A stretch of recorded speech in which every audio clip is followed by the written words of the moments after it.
Shalom Bapak Ibu dan Saudara sekalian, kembali lagi kita bertemu dalam Pastor Message hari ini, dan saya senang sekali karena hari ini akan menjadi Pastor Message yang sedikit berbeda. Hari ini adalah Pastor Message Q&A, yaitu waktunya kita tanya jawab. Beberapa minggu yang lalu, tim Core memposting IG Story yang memberikan kesempatan untuk Bapak, Ibu, dan Saudara bertanya seputar Core.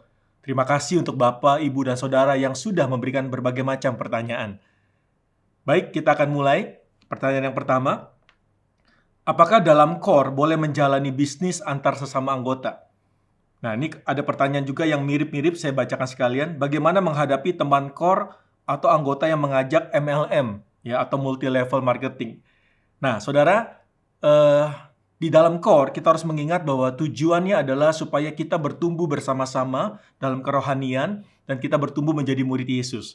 Jadi sebaiknya jangan kita menyimpang dari tujuan ini. Ketika saudara misalnya mau ada bisnis ataupun kerjasama dengan antar anggota core, maka sebaiknya dilakukan di luar core. Jangan dilakukan di dalam core. Ya, jangan sampai ketika saudara mengikut core, lalu setelah itu saudara mulai prospek bisnis. Ya, tadi ada MLM atau mungkin asuransi dan sebagainya. Jangan dilakukan di dalam core. Ya, supaya apa? Supaya kita tetap fokus kepada tujuan dari core, yaitu supaya kita semua bertumbuh menjadi serupa dengan Kristus, bertumbuh menjadi murid Yesus. Jangan ada motivasi yang lain, jangan ada tujuan yang lain. Nah, jadi kalau saudara mau mengajak bisnis misalnya, saudara boleh lakukan di luar core. Ya, itu sebagai pertemanan pribadi, tapi jangan dilakukan di dalam core. Dan saya mendorong sebagai sesama teman-teman, saudara seiman, ketika kita melakukan bisnis atau kerjasama, maka kita harus jelas semuanya. Ya, jangan merasa bahwa, aduh karena kita teman, udah ada cincai ya. Gak boleh saudara, tapi kita harus jelas di awal, bahkan kalau perlu ada hitam di atas putih, supaya menjaga semuanya berjalan dengan baik dan tidak ada hal yang tidak diinginkan. Ya, jadi itu jawaban saya. Ya, jadi saudara tetap fokus di core, jangan lakukan bisnis, kalau mau lakukan di luar core. Ya, dan ikuti aturannya, ada hitam di atas putih, semuanya serba jelas. Oke? Yang berikutnya, apa yang harus saya lakukan bila pertemuan core dilakukan tidak rutin oleh ketuanya? Nah, saudara, ini kembali lagi kepada masing-masing core leader, ya. Tentu situasinya berbeda-beda. Jadi ini case by case. Jadi saudara harus tahu dulu kondisi core leader saudara. Kenapa dia tidak mengadakan pertemuan rutin? Misalnya memang karena kesibukan dia kah? Atau misalnya ada hal-hal lain yang mungkin berhubungan dengan kesehatan dan sebagainya. Nah, jadi kita harus tahu dulu kondisi dari sisi core leader. Nah, memang idealnya core itu adalah pertemuan mingguan, ya secara rutin dilakukan mingguan. Tapi kalau misalnya ada case-case khusus, yang tadi misalnya masalah kesehatan, atau mungkin masalah kesibukan, mungkin apalagi di tengah pandemi ini, core online, mungkin ada beberapa alasan yang menurut saya bisa saja core itu tidak dilakukan setiap minggu. Ya, selama semuanya sepakat bersama-sama dan bisa memahami kondisinya dan bisa menerima, saya rasa nggak masalah. Tapi kalau saudara misalnya sebagai anggota core, saudara merasa, aduh saya pengen setiap minggu nih core. Nah, saudara bisa coba ngomong kepada core leadernya. Dan kalau memang misalnya dia tidak bisa melakukan setiap minggu, mungkin alternatif yang lain, saudara mungkin bisa mencoba di core yang lain yang memang melakukan pertemuan setiap minggu. Ya, tapi sekali lagi harus ada komunikasi yang baik dengan core leader. Ya, oke. Yang berikutnya, bagaimana cara mengukur pertumbuhan core? Nah, ini juga ada pertanyaan yang masuk yang mirip-mirip, saya bacakan sekalian. Apa tolak ukur untuk menyatakan core bertumbuh atau tidak? Nah, untuk mengukur pertumbuhan core itu ada dua, saudara. Ya, seperti yang saya sudah jelaskan berulang-ulang, ada wins dari core itu ada dua. Yang pertama adalah terjadinya perubahan hidup. Perubahan hidup siapa? Yang pertama core leadernya. Ya, dan kedua core membernya. Terjadi perubahan hidup untuk menjadi serupa dengan Kristus. Ya, artinya dalam hal karakternya berubah. Nah, ini keberhasilan yang pertama. Jadi, dulu misalnya sebelum ikut core, dia adalah orang yang suka marah-marah misalnya. Orang yang suka berbohong. Orang yang suka mungkin melakukan perbuatan-perbuatan yang tidak baik. Nah, ketika dia ikut core, hidupnya berubah. Ya, dia menjadi pribadi yang lebih baik lagi. Karakternya berubah menjadi karakter Kristus. Nah, ini adalah keberhasilan dari core atau pertumbuhan core. Lalu yang kedua, wins dari core adalah lahirnya pemimpin baru atau pemurid baru. Ini bicara tentang multiplikasi leader. Nah, core yang berhasil adalah core yang bisa melahirkan pemimpin yang baru. Bukan hanya, oh, core saya ini anggotanya banyak. Ya, tapi kalau tidak pernah ada pemimpin yang baru yang lahir, maka itu bukan core yang berhasil. Atau core saya tetap ada loh, core saya udah 10 tahun nih tetap ada, tapi nggak pernah multiplikasi, nggak pernah ada pemimpin baru yang lahir, maka itu juga bukan core yang berhasil.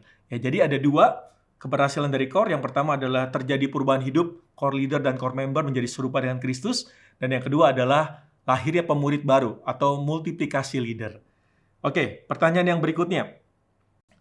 Apakah pertumbuhan rohani anggota core menjadi tanggung jawab ketua core? Nah, ini menarik juga, saudara. Ya, jadi saya mau jawab bahwa pertumbuhan rohani seseorang, ya dalam hal ini anggota core, itu adalah tanggung jawab pribadinya. Bukan tanggung jawab core leader, bukan tanggung jawab core pastor, apalagi saudara, juga bukan tanggung jawab senior pastor atau siapapun. Tapi pertumbuhan pribadi rohani kita itu adalah tanggung jawab pribadi seseorang atau dirinya sendiri. Nah, kita harus mengerti bahwa ketika kita mau bertumbuh menjadi murid Yesus, kita mau bertumbuh kerohanian kita, maka kita perlu melakukan disiplin rohani. Contohnya, saudara harus baca firman Tuhan setiap hari, saudara berdoa setiap hari, saudara misalnya memuji menyembah Tuhan setiap hari. Nah, saudara melakukan hal-hal yang membuat rohani saudara bisa bertumbuh. Ya, saudara bersekutu dengan Tuhan. Nah, itu adalah bicara tentang disiplin pribadi yang menjadi tanggung jawab pribadi. Ya, jadi bukan tanggung jawab siapapun, itu adalah tanggung jawab pribadi. Demikian juga dengan keselamatan. Keselamatan nggak bisa menjadi tanggung jawab siapapun, ya. Itu keselamatan adalah tanggung jawab pribadi masing-masing. Oke? Yang berikutnya, saya tidak nyaman di core. Apa yang harus saya lakukan? Nah, ini juga harus tahu dulu nih, kenapa tidak nyaman ya? Karena ini pertanyaan mungkin belum terlalu jelas ya. Jadi harus tahu dulu kenapa tidak nyaman ya. Ya. Tapi saya mau katakan bahwa kita terkadang harus memberikan waktu lebih untuk kita bisa berada dalam satu core. Contoh misalnya saudara mungkin jiwa baru yang mendaftar di core, ya. Nah, mungkin ketika saudara baru datang pertama kali, 2 kali, mungkin saudara belum nyaman. Kenapa? Karena saudara belum mengenal anggotanya, saudara belum masuk dalam komunitas yang lebih intim. Nah, saudara perlu berikan waktu, ya, berikan waktu supaya saudara bisa mulai beradaptasi dengan komunitas yang baru. Ya, itu kalau misalnya saudara adalah jiwa baru. Jadi, jangan langsung buru-buru, aduh kayaknya saya nggak nyaman nih. Mungkin saudara perlu berikan waktu lebih, supaya saudara mulai mengenal dan mulai beradaptasi.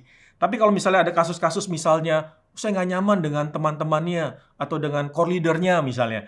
Ya, kembali lagi, memang di core itu juga ada faktor cocok-cocokan, saudara. Ya, kita nggak bisa memaksa setiap orang itu harus bisa connect, bisa klik chemistry-nya. Memang ada faktor cocok-cocokan, apalagi kalau misalnya usianya beda jauh misalnya, status mungkin statusnya berbeda, misalnya yang satu mahasiswa, yang satu misalnya sudah bekerja, berkeluarga, tentu ini akan menjadi hal-hal yang bisa menyebabkan tidak nyaman. Jadi kembali lagi, ketika memang terjadi seperti itu, saudara boleh untuk mencoba di core yang lain, ya, yang mungkin cocok dengan umur saudara ataupun mungkin dengan status saudara, ya.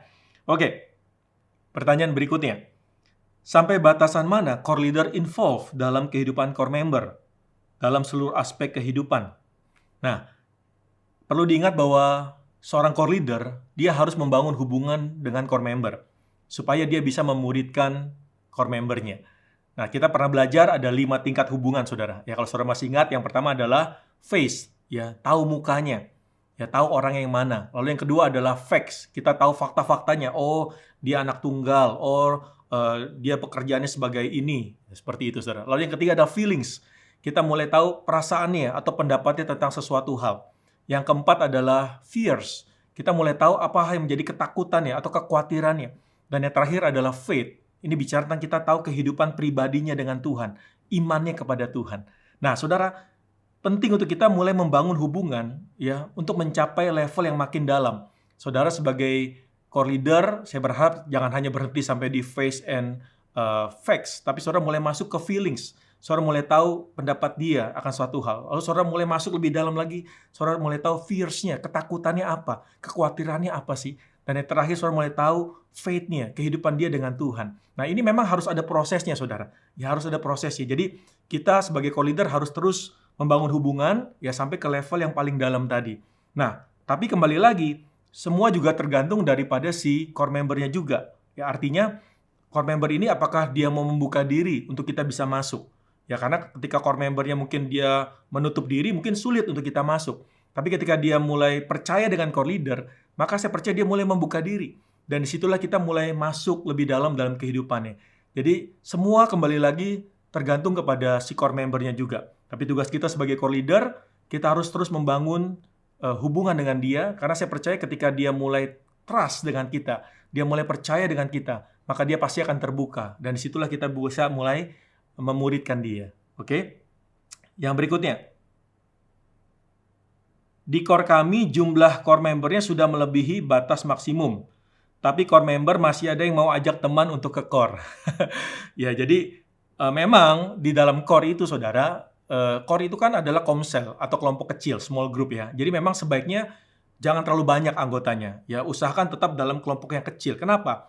Supaya lebih efektif dalam pemuridan. Karena kalau misalnya semakin banyak anggotanya, tentu nggak efektif lagi memuridkan. Nah, kalau tadi kasus seperti itu, misalnya core membernya sudah banyak, lalu masih ada core member yang ngajak temennya ke core. Nah, mungkin dalam hal ini kita harus ngomong nih sama core leadernya, ya kan? Core leadernya kira-kira masih sanggup gak nih untuk menerima anggota baru, ya kan? Jadi kalau misalnya core leadernya oke, puji Tuhan, saudara boleh tetap ajak. Tapi di satu sisi, core leader juga harus mulai mempersiapkan nih, yaitu main timnya, ya mempersiapkan calon pemimpin yang baru supaya nanti ketika core-nya makin besar, dia sudah siap untuk multiplikasi, sehingga tetap kembali dalam kelompok kecil. Ya, sekali lagi supaya pemuritannya bisa efektif, ya. Oke. Next. Boleh kasih tips jadi core leader yang luar biasa dipakai Tuhan. Bagaimana, Pak? Oke. Ya, saya rasa tidak ada tips yang khusus ya. Maksudnya, bukan berarti core leader itu harus mengetahui banyak hal, ya harus jago teologi ya, harus tahu semua hal. Enggak ya. Jadi menurut saya untuk menjadi core leader yang bisa luar biasa dipakai Tuhan, menurut saya adalah yang penting core leader itu punya hati yang mau terus belajar. Ya, karena saya percaya Tuhan bukan memanggil kita ketika kita hebat, bukan ketika kita sudah tahu segalanya, tapi Tuhan memanggil orang-orang yang mau diperlengkapi. Nah, jadi ketika kita sebagai pemimpin, sebagai core leader, kita mau terus belajar, kita punya hati yang teachable, yang mau diajar, maka saya percaya kita akan bertumbuh dalam kepemimpinan kita. Ya, saya percaya Tuhan yang memanggil kita, Tuhan juga pasti memperlengkapi kita. Makanya kita bersyukur di NDC, saudara, kita bukan hanya menarik orang menjadi core leader, tapi kita juga memperlengkapi setiap core leader. Ada training-training, ya ada mentoring-mentoring yang memperlengkapi core leader sehingga core leader bisa terus bertumbuh. Ya, jadi kuncinya adalah punya hati yang teachable, mau belajar. Ketika kita sebagai pemimpin kita mau terus belajar, maka kita akan terus bertumbuh. Yang berikutnya, yang terakhir. Core di Zoom banyak yang mengeluh capek. Apa ada cara untuk membuat core kembali seru? Ya, saya rasa ini suatu hal yang wajar. Ya, banyak mungkin beberapa core juga mengalami hal yang sama. Karena di tengah suasana pandemi ini, kita nggak bisa melakukan pertemuan core secara fisik, secara tatap muka langsung. Maka kita lakukan secara virtual atau online. Tentu berbeda, saudara, ya antara online dan tatap muka langsung. Saya menyadari bisa terjadi yang namanya jenuh. Ya, kalau kita hanya online, terus virtual, terus mungkin lama-lama kita bisa jenuh karena kita hanya melihat layar komputer atau layar handphone kita. Ya, kita nggak pernah bisa interaksi secara langsung. Bisa terjadi kejenuhan. Nah, kalau ini terjadi, apa yang harus kita lakukan? Nah, tadi saya bilang dalam hal ini core leader juga harus punya kreativitas. Ya, makanya saya pernah sampaikan dalam acara core leaders meeting, core leader harus punya kreativitas nih supaya core online ini tetap menarik. Contohnya apa? Mungkin bisa ada games, ya, ada games yang bisa dilakukan secara online, ya. Lalu mungkin bisa ada sesi kesaksian misalnya, ada seksi putar film, video, nonton bersama-sama, ya. Lalu ada diskusi setelah itu. Nah, ini hal-hal yang bisa dilakukan juga. Intinya kita harus kreatif supaya core itu nggak monoton. Ya, sekali lagi, saudara sebagai core leader juga bisa membuat hal-hal yang baru, ya, yang extraordinary, yang bisa membuat core itu menjadi hidup. Nah, ini tentu perlu kreativitas. Dan kalau misalnya ada core member yang mungkin mulai jenuh, is okay, saudara. Itu wajar. Ya, itu wajar. Ya, jadi saudara jangan berkecil hati. Ya, saya rasa ini dialami bukan hanya oleh core leader. Banyak juga perusahaan-perusahaan juga ketika selalu Zoom meeting terus, virtual meeting terus, lama-lama bisa jenuh, saudara. Ya, jadi kita juga perlu ada rehatnya dan Saudara kombinasi dengan misalnya games, dengan icebreaker, ya dengan kegiatan-kegiatan yang lain yang bisa membuat mereka bisa tetap semangat. Ya, tapi sekali lagi, saudara berdoa supaya saudara punya kreativitas sehingga core saudara bisa hidup. Sampai di sini dulu mungkin Q&A hari ini. Ya, semoga bisa menjawab semua pertanyaan Bapak Ibu Saudara tadi mengenai core. Nah, untuk pertanyaan yang belum terjawab, nanti akan kita usahakan dijawab dalam sesi Pastor Message Q&A yang berikutnya. Dan sekedar informasi, Pastor Message Q&A akan diadakan 3 bulan sekali. Pastor Message Q&A akan tayang di YouTube Core, dan tim Core akan memposting IG Story di Instagram NDC_Core yang memberikan Bapak Ibu Saudara kesempatan dalam bertanya. Jadi saudara bisa bertanya, memberikan pertanyaan di IG Story NDC Core. Dan pastikan Anda follow dan tidak ketinggalan dalam kesempatan ini. Sekali lagi terima kasih, Tuhan Yesus memberkati.